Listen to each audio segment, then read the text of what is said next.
وہ فیصلہ کرنے میں دیر کر رہے ہیں۔ انہیں سمجھ آ گئی ہے کہ بہتر یہی ہے کہ میں وقت پہ مسجد آیا کروں، انہیں سمجھ آ گئی ہے بہتر یہ ہے کہ سویرے اٹھ کے نا واٹس ایپ بعد میں دیکھوں، پہلے قرآن پاک کی زیارت کر لیا کروں۔ سمجھ انہیں ہے، سمجھ ہے کہ باتیں زیادہ کرنے سے بہتر ہے درود و سلام زیادہ پڑھا جائے، پتہ انہیں ہے، وہ فیصلہ ہی نہیں کر رہے، ارادہ نہیں بنا رہے، توجہ نہیں کر رہے۔ جب بہت زیادہ بندہ دنیا داری میں الجھ جاتا ہے نا، بہت زیادہ، آسانیاں تو بندے کو جینے نہیں دیتی۔ پہلے انسان کہتا ہے کہ موٹر سائیکل ہو جائے نا تو چلو سفر آسان ہوگا، پھر موٹر سائیکل کہتا ہے ٹائر 2 ہیں، 4 ٹائروں والی ہونا، چلو مہران ہی ہو جائے خیر ہے، لیکن مہران میں بیٹھتے ہی اسے خیال آتا ہے کہ اس کی تو سیٹیں تنگ ہیں، پھر اس سے بڑی گاڑی چاہیے۔ یہ روز دوڑ ہے، بانج فقیروں کسے نہیں ماریا، اے ہوئی چور اندر دا، یہ دوڑ ہے، یہ ختم۔ حضرت ابوبکر صدیق رضی اللہ تعالیٰ عنہ امیر تھے، ہمیں تو نا جی ایک سے ایک کھانا، اور آج یہ نہیں کھانا، آج میری مرضی کا کھانا، یہ میری مرضی کا، یہ میرے بچے کی مرضی کا، یہ فلانے کی مرضی کا، وہ خواہشات کا انبار۔ اور نفس بچے کی طرح ہوتا ہے، خواہش پوری کرو تو فوراً ہی دوسری بھی بتا دیتا ہے، دوسری پوری کرو تو تیسری کی بھی خبر دے دیتا ہے۔ ہم نا کیونکہ الجھ جاتے ہیں، پھر وہ الجھاؤ ہمیں باہر نہیں نکلنے دیتا۔ اگر تھوڑا تھوڑا کر کے، میرا مطلب یہ ہے کہ زندہ رہنے کے لیے روٹی کھانی ہے نا، مثلا روٹی کا لطف کتنی دیر ہوتا ہے، جتنی دیر منہ میں چباتے ہیں، اس کے بعد ختم۔ تو کپڑا تو پہننا تھا بدن چھپانے کے لیے، اس میں وہ کدھر سے آ گئی ساری کہانیاں جو آج بن گئیں۔ اور اتنے میں نے عجیب و غریب نظام دیکھا ہے کہ نوجوان ہے، اچھا بھلا سیانا آدمی، کپڑے اس نے تازے سلوائے ہیں، اور 99 لوگوں نے کہا ہے صحیح لگ رہا ہے، تو صرف ایک نے کہا ہے نہیں ٹھیک لگ رہا، وہ پریشان ہو جاتا ہے، کہتا ہے اس کا کچھ کروں۔ کیوں؟ اس لیے کہ یہی سارا مقصود سمجھ لیا ہے، کپڑے پہننا، اسی میں الجھ جانا۔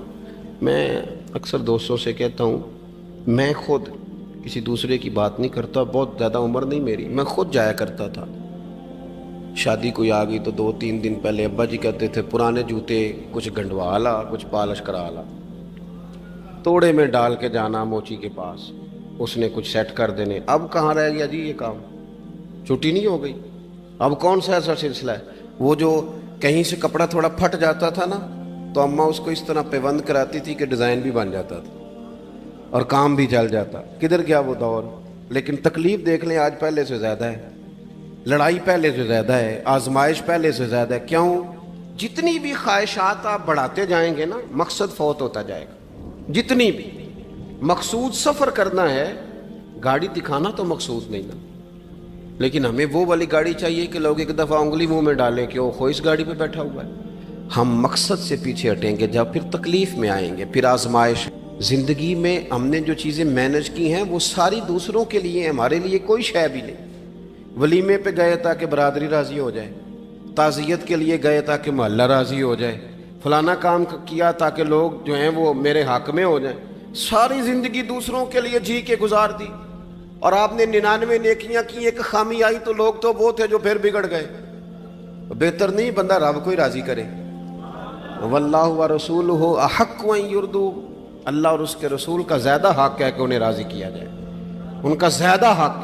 اپنی زندگی میں معاملات کو ترتیب دیں، ایک مخصوص ذہن بنائیں، اتنا سویرے قرآن شریف پڑھنا ہے، اتنا درود پاک، اور یہ راز ہو ہمارا اور ہمارے رب کا، یہ راز ہو، اتنی دیر مصلی پہ بیٹھنا ہے۔ میرے ایک دوست ہیں ڈاکٹر صاحب، میں بیٹھا تھا تو وہ ایک شخص کو کہہ رہے تھے تیرے دل میں کچھ باتیں ہیں، نکال دے تاکہ تیری ٹینشن ریلیز ہو جائے، تیری صحت ٹھیک ہو جائے گی۔ تو بندہ کہہ رہا تھا اچھا ٹھیک ہے ڈاکٹر صاحب۔ تو میں نے کہا کہ اگر آپ اجازت دیں تو ایک بات میں بھی کر لوں؟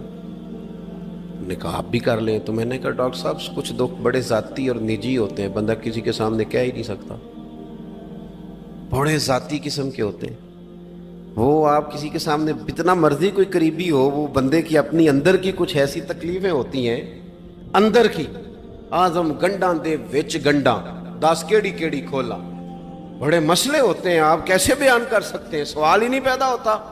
تو کہنے لگا پیر صاحب حال تو ہوگا نا؟ میں نے کہا بالکل ہے، ہمیں ہمارے دین نے دعا سکھائی ہے، جو کسی سے نہیں کہہ سکتے وہ اپنے رب سے کہہ دو۔ اللہ کے حضور عرض کر دو، کشکول طلب دراز کر کے کہہ دو مالک یہاں پریشان ہوں، وہ بڑا کریم ہے، عطا بھی کرے گا اور پردہ پوشی بھی فرمائے گا۔ اپنے اللہ کے ساتھ اپنا تعلق مضبوط کریں، اپنی زندگی میں حسن اعمال کا پیدا کریں، اعمال کا، کہانیوں کا نہیں، باتوں کا نہیں، تصویروں کا نہیں، نئی سے نئی پکچر کا نہیں، اعمال کا، اور خوبصورت ترین طریقہ ہو۔ دیکھیں نا، مشکل سے بھی تو نماز پڑھنی ہے نا، سویرے ابا بڑے غصے میں تھے تو پھر مجھے اٹھنا ہی پڑا، تو اس طرح بھی تو پڑھنی ہے۔ تو اگر بندہ ذوق سے اٹھے اور ذرا سونا کر کے وضو کرے اور ذرا صحیح کر کے مصلی بچھائے اور سجدہ کرے تو ذرا ذوق سے کرے، مجھے سوز دے، مجھے ساز دے، مجھے نیم شب کا نیاز دے، دم سجدہ خود کو میں توڑ دوں، مجھے ایسا ذوق نماز دے۔ اس ذوق کے ساتھ آگے بڑھے۔ مقاصد جب بندہ سمجھ جاتا ہے نا، مقاصد، پھر اس کے لیے آسانی ہوتی ہے۔ میں نے عرض کیا تھا زیادہ باتیں نہیں کرنی، مقصود تو ایک پیغام دینا ہے۔ اب ہم نے جانے والوں کے لیے کیا کرنا ہے؟ ایک تو یہ کہ اپنا مقصد ٹھیک کرنا ہے کہ جو رخصت ہو گئے اپنے بزرگوں کو نا یاد رکھیں، اصل کام ہے ان کو بول کے بتائیے۔ سال کے بعد ختم، بڑی اچھی بات ہے، سسماہی ششماہی سیماہی سب ٹھیک ہے، ان کو یاد رکھیں۔ حضور نہ یاد رکھتے تھے، اپنی والدہ کا ذکر کرتے تھے، اپنے والد کی بات کرتے تھے، اپنے دادا کا ذکر کرتے تھے، اپنے جانے سیدہ خدیجہ الکبریٰ رضی اللہ تعالیٰ عنہ وصال کر گئیں تو حضرت عائشہ کہتی ہیں حضور اکثر گھر میں ان کا ذکر کرتے تھے۔ اپنے بزرگوں کو یاد رکھیں، ان کا ذکر کریں، ان کو نا، والد کے لیے نا والد ہونا شرط ہے، پی ایچ ڈی ہونا شرط نہیں۔ والد کے لیے والد ہونا شرط ہے، مفتی ہونا شرط۔ والد ان پڑھ بھی ہو تو بچے کو سمجھانے کا سلیقہ سے اللہ اسے عطا کاری دیتا ہے۔ ماں بالکل ان پڑھ بھی ہو تو بچوں کو سمجھانے کا طریقہ اللہ اسے، ان سے سیکھیں۔ میرے والدہ اور والدہ دونوں اپنا نام نہیں لکھ سکتے تھے، تو میں اپنے دوستوں سے کہتا ہوں مجھے کبھی موقع ملے تو میں کئی جلدوں میں کتاب لکھ سکتا ہوں اپنے ماں باپ، اس لیے کہ وہ جو ہمیں سکھا گئے، جو بتا گئے، وہ انہی کا خاصہ تھا۔ تو اپنے ایک تو جانے والوں کو یاد رکھیں، دوسرا ان کے لیے دعا کریں تو درد سے کریں، سونی کر کے کریں، صحیح کر کے کریں، اکیلے بیٹھ کے کریں۔ دعا کا سب سے زیادہ تعلق آپ کے دل کی آواز کے ساتھ ہوتا ہے، اور جس طرز میں حضور نے ہمیں حدیث سکھائی ہے نا، اس رنگ میں کبھی آپ حدیث کو سیکھیں، سمجھیں نا۔ حضور فرماتے ہیں جس طرح دریا میں ڈوبنے والا سہارا تلاش کرتا، دریا میں اسے کتنی کو جلدی ہوتی ہے، غوطے لگ رہے ہوتے ہیں، وہ اس طرح کا نہیں ہوتا کہ میں عصر کی نماز کے بعد پھر آؤں گا تجھے نکالنے، اس طرح تو نہیں نہ ہوتا۔ دریا میں ڈوبنے والا جس طرح کشتی سہارا تلاش کرتا ہے، حضور فرماتے ہیں اس طرح قبر میں جانے والا دعاؤں کا انتظار کرتا ہے۔ آپ نے دیر کر دی دعا مانگنے میں، ختم دلانے میں دیر کر دی، کت صبح و شام ہمہ وقت دعا۔ ابھی آپ آیتیں سن رہے تھے سورہ ابراہیم کی، اللہ نے نماز میں رکھ دی، ربنا اغفر لی ولی وللمؤمنین یوم یقوم الحساب۔ ایک تو نے یاد رکھیں، خوب دعا کریں، اور دوسرا کوشش کریں کہ وہ جو نیکیاں کرتے تھے وہ نیکیاں بھی جاری رہیں، جن لوگوں سے ان کا اچھا تعلق تھا وہ تعلق بھی قائم رہے۔ یہ بھی کوشش کریں کہ ان کے لیے صدقات و خیرات کریں، اور قیمتی صدقہ دیں۔ قیمتی، میں بات ختم کرنے لگا ہوں، بس قیمتی صدقہ دیں، قیمتی۔ 15 تولے سونا گھر میں پڑا ہوتا ہے، قیمتی ہوتا ہے نا۔ کبھی کسی نے چوک میں بتایا کہ آج 15 تولے سونا میرے گھر میں پڑا ہے؟ بولو نا، لگتا ہے تو سن 10 چھڑنا ہے۔ اگر گھر میں 50 لاکھ روپے کیش پڑا ہو تو چوک میں گلی میں آ کے آپ بات کریں کہ گھر میں پیسے پڑے ہیں، کیوں؟ کہ وہ قیمتی ہیں، کوئی لے نہ لے۔ تو یہ جو 5000 مسجد دیکھ کے سارے محلے کو بتاتے ہو، یہ بھی صدقہ تھا، یہ بڑا قیمتی چیز تھی، یہ بتانے والا نہیں تھا، یہ تو نیکی تو قیمتی تھی۔ قیمتی چیز جو ہوتی ہے وہ تو چھپائی جاتی ہے کہ بتائی جاتی ہے۔ یہ جو بیٹیاں ہیں نا اسلام کی، مائیں بہنیں، یہ قیمتی ہیں، اس لیے اسلام انہیں کہتا ہے تم گلیوں اور چوکوں میں آنے والی نہیں، قیمتی چیزیں گھر کے اندر رہا کرتی ہیں۔ تم قیمتی چیزیں ہو، تمہارا وجود قیمتی ہے، تم کبھی ماں ہو، کبھی بیٹی ہو، کبھی بہن ہو، کبھی بیوی ہو، قیمتی ہو، اس لیے تمہیں اسلام کہتا ہے کہ گھر کے اندر رہو گی تو تمہاری قیمت رہے گی. کچھ چیزیں ایسی ہیں جو چوکوں میں گلیوں میں پھیل جائے تو ان کی قیمت نہیں رہتی. اس لیے تمہیں کہا جاتا ہے کہ گھر میں رہو. یہ جو تمہیں چوکوں میں لاتے ہیں یہ تمہیں بے وقت کرنا چاہتے ہیں, بے قیمت کرنا چاہتے ہیں. انسان تھوڑی دیر کے لیے اگر تھوڑی دیر کے لیے غور کرے تو بڑے بڑے جانور انسان سے بڑے طاقتور ہیں, لیکن اللہ نے ان کی نکیل انسان کے ہاتھ میں تھما دی. اتنا بڑا جہاز ہے, ٹنوں وزن لے کے چل رہا ہے, انسان کے بس کی بات نہیں کہ وہ کئی لوگ لگ کے بھی اس کو اٹھا سکیں, لیکن اللہ نے اس کے قبضہ و اختیار میں کر دیا ہے.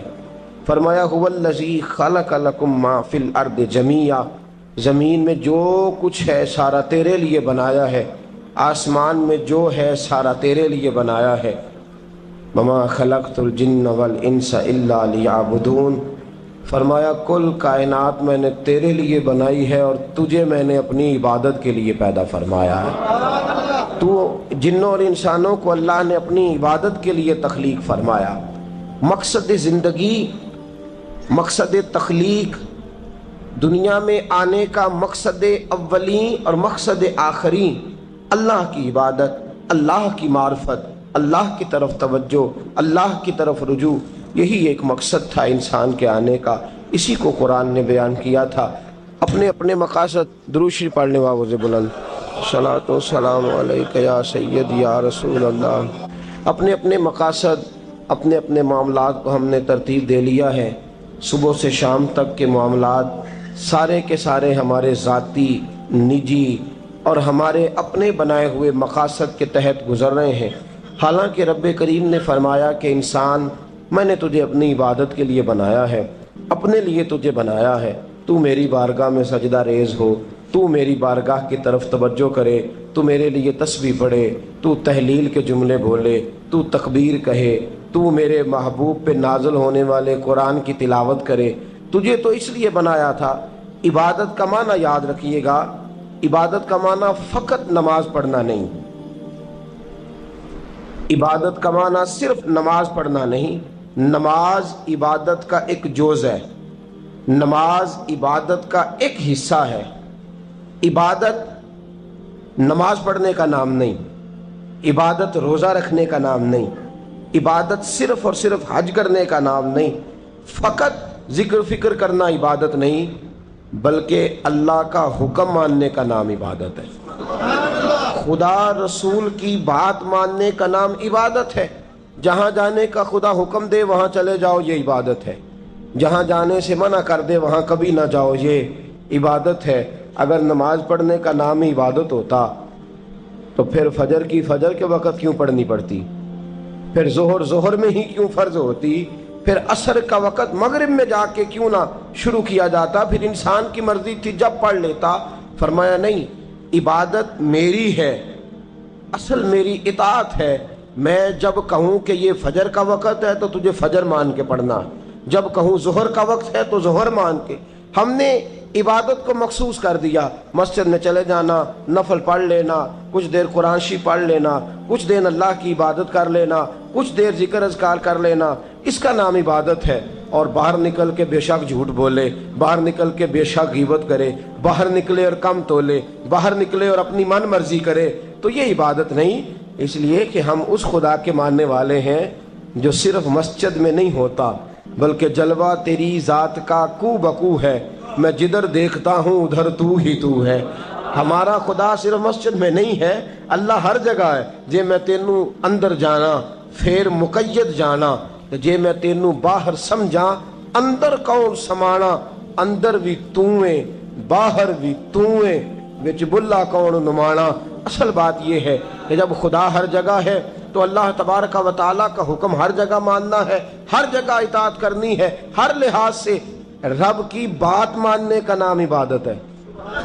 اللہ کی, اس کے رسول الپاک صلی اللہ علیہ وسلم کی بات ماننے کا نام, توجہ ہے آپ کی میری بات پہ, عبادت کا مفہوم سمجھیے گا, عبادت کا مفہوم سمجھیے گا.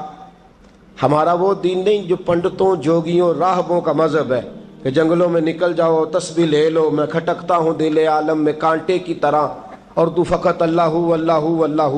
یہ مذہب نہیں.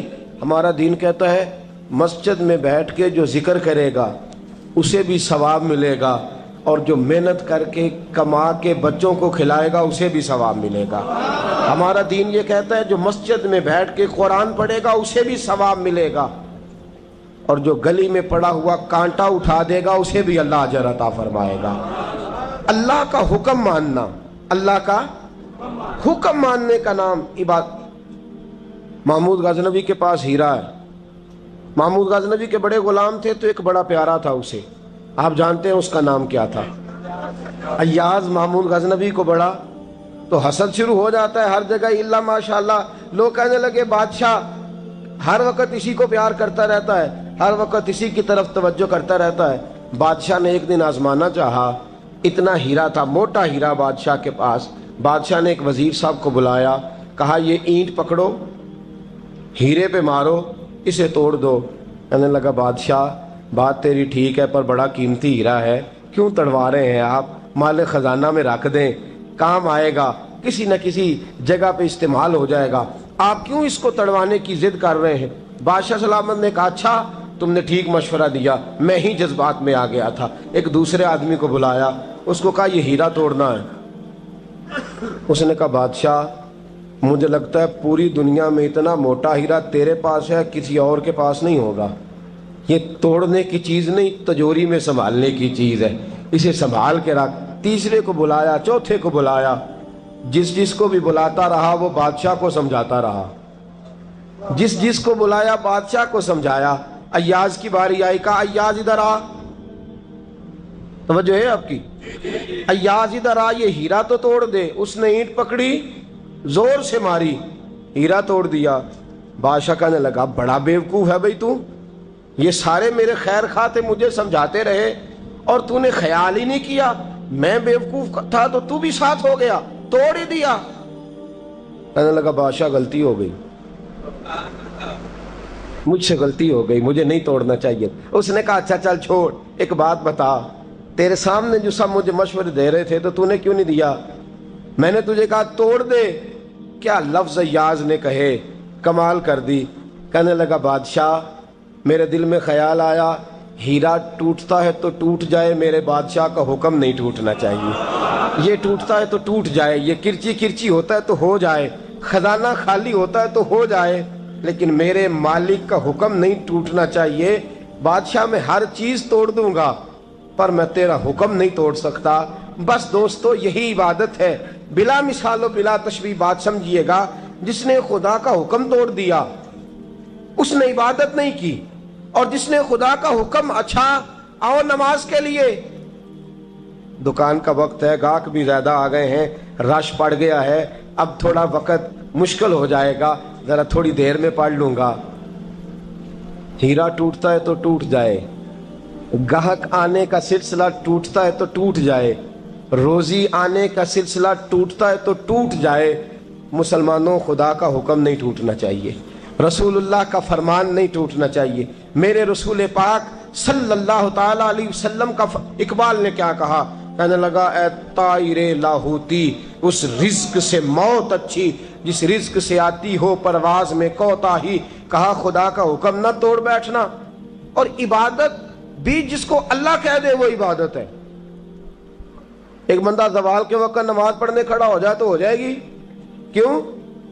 نماز نہیں پڑھ رہا؟ اچھا میں آپ کو روایت سناتا ہوں، شیر خدا مولا کائنات حضرت علی المرتضی رضی اللہ تعالیٰ عنہ فرماتے رسول پاک صلی اللہ علیہ وسلم نے ہمیں منع فرمایا جب عید الفطر کا دن ہو یا عید الاضحیٰ کا دن ہو تو تم نے کیا کرنا ہے؟ فجر کی نماز پڑھنی ہے، اس کے بعد اشراق چاشت نہیں پڑھنی، فجر سے لے کر عید کی نماز تک درمیان میں کوئی نماز نہ پڑھنا۔ جب عید کی نماز ہو چکے پھر تمہیں اجازت ہے جتنے مرضی نفل پڑھو، لیکن فجر سے لے کر عید تک تم کوئی اور نماز نفل درمیان میں نہ پڑھنا۔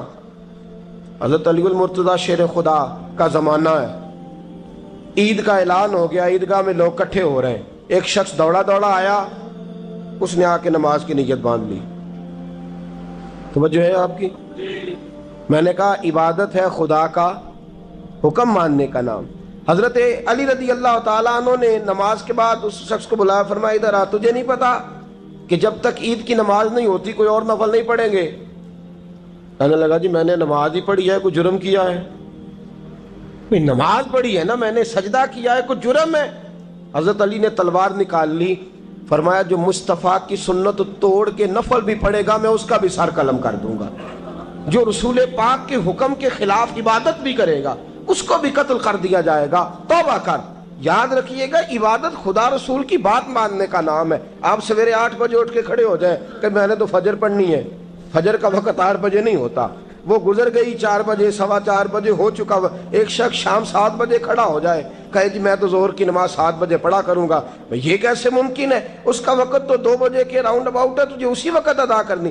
یاد رکھیے گا عزیز ساتھیو، عبادت اللہ کا حکم ماننے کا نام ہے، لیکن عبادت کی بہت بڑی جو ایک رکن ہے، عبادت کا بہت بڑا جو ایک جز ہے وہ نماز پڑھنا ہے، بہت بڑا جز۔ حضرت محمد بن ابی بکر حضرت صدیق اکبر کے صاحبزادے رضی اللہ تعالیٰ عنہ کیا فرماتے ہیں؟ فرماتے ہیں مسلمانوں بڑے نصیبوں والے ہو، بڑے نصیبوں والے ہو، تمہیں تو اللہ کی بارگاہ میں جانے کے لیے اجازت ہی نہیں لینی پڑتی، اللہ نے تمہارے لیے دروازہ ہی کھول دیا ہے۔ جب دل کیا، وضو کیا، نماز کی نیت باندھی، اللہ کے دروازے کھل گئے، اور بغیر کسی ترجمان کے تم نے اپنے رب سے بات کرنی شروع کر دی۔ عبادت ایسی نعمت ہے، اللہ کی بارگاہ میں کھڑے ہونا، سجدہ کرنا اتنی بڑی فضیلت کی بات ہے۔ یہ حدیث میرا خیال ہے آپ کو کبھی بھولنی نہیں چاہیے۔ سید عالم نور مجسم شفیع معظم صلی اللہ علیہ وسلم نے فرمایا، بتاؤ اگر کوئی کسی کے گھر مہمان جائے تو میزبان اس کے ساتھ کیا سلوک کرے گا؟ تو صحابہ کہنے لگا یا رسول اللہ جتنا میزبان اچھا ہوگا اتنا ہی اچھا سلوک کرے گا، جتنا وہ اعلیٰ ہوگا اتنا ہی اعلیٰ سلوک کرے گا، جتنا وہ عرفہ ہوگا اتنی ہی اس کی بات بھی بڑی ہوگی۔ نبی پاک صلی اللہ علیہ وسلم نے فرمایا جو مسجد جاتا ہے وہ اللہ کا مہمان ہے، جو مسجد جاتا ہے وہ اللہ کا مہمان ہے۔ فرمایا میزبان کے ذمے ہے کہ مہمان کے اوپر رحمت کرے، کرم کرے۔ فرمایا جب تو مسجد جاتا ہے تو خدا بھی رحمتوں کے دروازے کھول دیتا ہے، اللہ تیرے لیے فضل کے دروازے کھول دیتا ہے۔ نبی پاک صلی اللہ تعالی علیہ وسلم نے فرمایا جب تو اپنے گھر سے مسجد جانے کے لیے ابھی نکلتا ہے، ابھی تو گیا نہیں، ابھی تو نکلا ہے، فرمایا تو نے سیدھا پیر اٹھایا ہے تو تیرا ایک درجہ بلند ہو گیا ہے، تو نے الٹا قدم اٹھایا ہے تو تیرا ایک گناہ معاف ہو گیا ہے، پھر تو نے سیدھا قدم اٹھایا ہے تو تیرا ایک درجہ بلند ہو گیا۔ اپنی اپنی طبیعت ہے نا۔ حضور نے حدیث سنائی، حضرت سیدنا اسید بن حضیر رضی اللہ تعالیٰ عنہ دیہاتی آدمی تھے، مسجد نبوی سے دور گھر تھا، مسجد آنے جانے کے لیے گدھا رکھا ہوا تھا، گدھے پہ بیٹھ کے مسجد آتے تھے، نماز پڑھ کے اسی پہ بیٹھ کے لوٹ جاتے تھے۔ جس دن حضور نے فرمایا نا ایک قدم پہ ایک گناہ معاف ہوتا ہے، ایک قدم پہ ایک نیکی ملتی ہے، گدھا گھاری چھوڑا ہے۔ صحابہ کہنے لگے یار دور کا تیرا سفر ہے، تم آرام سے گدھے پہ آ جا۔ کہنے لگے کیوں؟ میں کیوں گدھے پہ آؤں؟ میں تو روز پیدل آؤں گا، تم سب کے تھوڑے تھوڑے گناہ معاف ہوں گے، تھوڑے تھوڑے درجے بلند ہوں گے، میں نے چونکہ دور سے آنا ہے اللہ میرے زیادہ گناہ معاف فرمائے گا، میرے زیادہ درجے بلند فرمائے گا، میرے اوپر زیادہ کرم نوازی فرمائے گا۔ جو مسجد کی طرف چل کے آیا ایک ایک قدم پر اللہ اس کے درجے بلند کرے گا، ایک ایک قدم پہ اللہ اس کے گناہ معاف کرے گا۔ نبی پاک صلی اللہ تعالی وسلم کی اپنی سنت کیا ہے؟ حضرت زید بن ثابت رضی اللہ تعالیٰ عنہ فرماتے ہیں میں ایک دن حضور کے ساتھ مسجد کی طرف نکلا، جب ہم جانے لگے نا تو جو رسول پاک کا انداز تھا نا چلنے کا وہ بڑا پیارا ہوتا تھا، دھیما سا چلتے تھے، نظر مبارک جھکی رہتی تھی۔ سید عالم صلی اللہ علیہ وسلم کی ادائیں ایسی حسین تھیں، تیری سیرت تیری صورت زمانے سے نرالی ہے، تیری ہر ایک ادا پیارے ادائے بے مثالی ہے۔ فرمایا جھکی جھکی نظروں سے حضور چلتے تھے۔ آج میں ساتھ ہوں، پہلے بھی کئی دفعہ ساتھ تھا، مسجد کی طرف جا رہے تھے، کسی جگہ سے واپس لوٹے تھے، کسی کے گھر سے مسجد جا رہے تھے۔ فرمایا ہلکے ہلکے قدم، چھوٹے چھوٹے قدم، آہستہ آہستہ حضور چل رہے ہیں۔ فرماتے ہیں میرے دل میں بار بار خیال آتا، کہ یہ حضور کا چلنے کا وہ انداز نہیں جس انداز میں حضور چلتے ہیں. چلتے پہلے بھی دھیما ہے، چلتے پہلے بھی بڑا پروقار ہے، لیکن آج کچھ زیادہ ہی آہستہ چل رہے ہیں، آج قدموں میں زیادہ ہی ٹھہراؤ آ گیا ہے. فرماتے میں بے چین تھا، میرے دل میں تصور تھا، جرت نہیں کرتا تھا پوچھ لوں اے پائے نظر ہوش میں آ یہ کوہ نبی ہے، آنکھوں سے بھی چلنا یہاں بے ادبی ہے. جرت نہیں ہوتی تھی کہ پوچھ ہی لوں، استفسار ہی کر لوں. فرماتے ہیں مسجد کا دروازہ آیا. کمال یہ تھا کہ آگے آگے حضور تھے، پیچھے پیچھے میں تھا. جب مسجد کا دروازہ آیا تو حضور نے رخ پھیرا، فرمایا تو سوچ رہا ہوگا کہ میں آہستہ آہستہ کیوں چل رہا ہوں، تو سوچ رہا ہوگا کہ میں آہستہ. ایک شعر ہے، اللہ کرے آپ کو یاد رہ جائے. میں بریلی شریف حاضر ہوا تو میں نے، ہمارے ایک شیخ تھے حضرت صدر العلماء علامہ تحسین رضا صاحب رحمۃ اللہ علیہ، میں نے ان سے کہا حضرت جی کو تازہ شعر لکھ کے دے مجھے، تازہ. تو کہنے لگے لو تازہ شعر آیا ہے، ابھی لکھا ہے. اعلیٰ حضرت فاضل بریلوی کے بھائی تھے مولانا حسن رضا، ان کے پوتے ہیں مولانا تحسین رضا رحمۃ اللہ تعالیٰ علیہ. 2008 میں آپ کا وصال ہوا. تازہ شعر لکھا. کہنے لگے علم غیب رسول کے منکر اس حقیقت کو بھول جاتے ہیں. اللہ کرے آپ شعر کے حسن کو سمجھیں، اور جو شعری ذوق کے لوگ ہیں وہ سمجھے کہ بات کہاں سے چھیڑی ہے، کہاں تک گئی ہے. علم غیب رسول کے منکر اس حقیقت کو بھول جاتے ہیں. غیب مانا کہ راز ہے لیکن راز اپنوں سے کب چھپاتے ہیں. علم غیب رسول کے منکر اس حقیقت کو بھول جاتے ہیں. غیب مانا کہ راز ہے لیکن راز اپنوں سے کب چھپاتے ہیں. حضرت زید بن ثابت رضی اللہ تعالیٰ عنہ فرماتے رخ پھیرا اور حضور نے فرمایا تو سوچ رہا ہوگا کہ سونے آج بڑے دھیمے دھیمے قدم چل رہے ہیں، بڑا آہستہ آہستہ قدم اٹھا رہے ہیں. حضور نے فرمایا جو مسجد کی طرف چل کے جاتا ہے اللہ کی رحمت آگے بڑھ کے اس کا استقبال کرتی ہے. اور فرمایا جتنے قدم زیادہ ہوتے ہیں اتنے درجے بھی زیادہ بلند ہوتے ہیں. میں اس لیے آہستہ آہستہ آیا ہوں کہ اللہ میرے زیادہ درجے بلند فرما دے. اس لیے آیا ہوں کہ زیادہ درجے. مسجد میں اس لیے آہستہ. عبادت کی فضیلت دیکھیں، گھر سے بندہ چلے، ابھی پتہ نہیں مسجد میں وضو کرنا ہے اس نے، ابھی پتہ نہیں 2 رکعتیں پڑھے گا کہ 4 پڑھے گا. فرمایا عبادت کے لیے نکل بھی پڑے تو اللہ اس کے درجے بلند کرنے شروع فرما دیتا ہے. درجے بلند ہونے شروع ہو گئے. بنو سلمہ قبیلہ ہے، محلہ ہے. بنو قریظہ یہودیوں کا محلہ تھا، اس کے بعد بنو سلمہ مسلمانوں کا محلہ تھا، اور تقریباً آج کے حساب سے 1.5-2 کلومیٹر کا فاصلہ تھا مسجد نبوی سے. پیدل چل کے آتے تھے لوگ. کتنے کلومیٹر؟ پیدل چل کے آتے تھے، وہاں سے پیدل آتے تھے نماز پڑھنے. مسجد نبوی کے ساتھ یہودیوں کے مکان تھے، انہوں نے وہ جگہ خالی کر دی. بنو سلمہ قبیلے کے لوگوں نے چاہا کہ ہم جگہ کو خرید لیں. نبی کریم علیہ السلام کو پتہ چلا، حضور نے بلایا، فرمایا مجھے پتہ چلا ہے تم مسجد کے قریب آنے لگے ہو، ویسے ایک بات میرے دل میں ہے، میرا دل کرتا ہے کر دوں. صحابہ مسجد کے قریب رہنا پسند کرتے تھے، اور آج کل جی اے مولوی سون نہیں دیں دے. یقین کریں مسجد کے دائیں بائیں آگے پیچھے جو گھرانے ہوتے ہیں وہ کہتے ہیں جی ہم بڑے پریشان ہیں، یہ تو ہمیں سونے نہیں دیتے. صحابہ قریب رہنا. آپ دیکھیں نا، نبی کریم علیہ السلام کا گھر دروازہ مسجد میں کھلتا ہے، حضرت صدیق اکبر کا گھر دروازہ مسجد میں کھلتا ہے، سیدہ فاطمہ جناب علی کا آستانہ دروازہ مسجد میں کھلتا ہے. صحابہ مسجد کے قریب رہنا پسند کرتے تھے. بنو سلمہ قبیلے کے لوگوں نے چاہا ہم بھی قریب آ جائیں. حضور نے بلایا، فرمایا مجھے پتہ چلا ہے تم مسجد کے قریب آنا چاہتے ہو. یا رسول اللہ دور سے چل کے آنا پڑتا ہے، ارادہ ہے قریب آ جائیں. حضور نے فرمایا دور ہی رہو، تم اس طرح کرو دور ہی رہو. کہا یا رسول اللہ کیا مطلب؟ فرمایا فرشتے جب بھی نیکیاں لکھتے ہیں عبادت کی، ابھی تک تمہارا پہلا نمبر ہے، ابھی تک تمہارا پہلا نمبر ہے. یا رسول اللہ کیا مطلب؟ فرمایا اس لیے کہ تم دور سے چل کے آتے ہو تو اللہ تمہیں زیادہ اجر عطا فرماتا ہے. آخر دعوانا ان الحمدللہ رب العالمین. اللهم صل على سيدنا ومولانا محمد.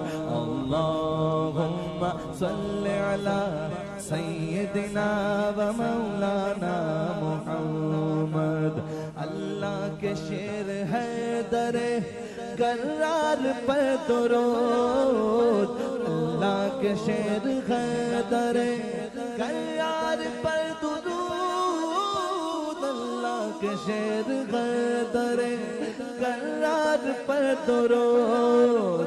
حضرت حسن حسین کے کردار پر درود. اللہم صل علی سیدنا و مولانا محمد وعلی سیدنا علی و سیدتنا فاطمہ و سیدتنا زینب و سیدنا حسن و سیدنا حسین وعلی آلہ و صحبہ و بارک وسلم.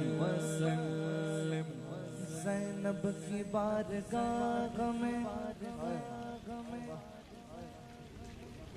زینب کی بارگاہ میں زینب کی بارگاہ میں زینب کی بارگاہ میں سلام نیاز ہے.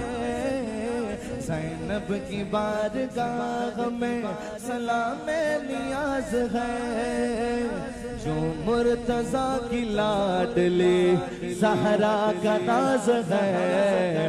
اللہم صل علی سیدنا و مولانا محمد وعلی سیدنا علی و سیدتنا فاطمہ و سیدتنا زینب و سیدنا حسن و سیدنا حسین.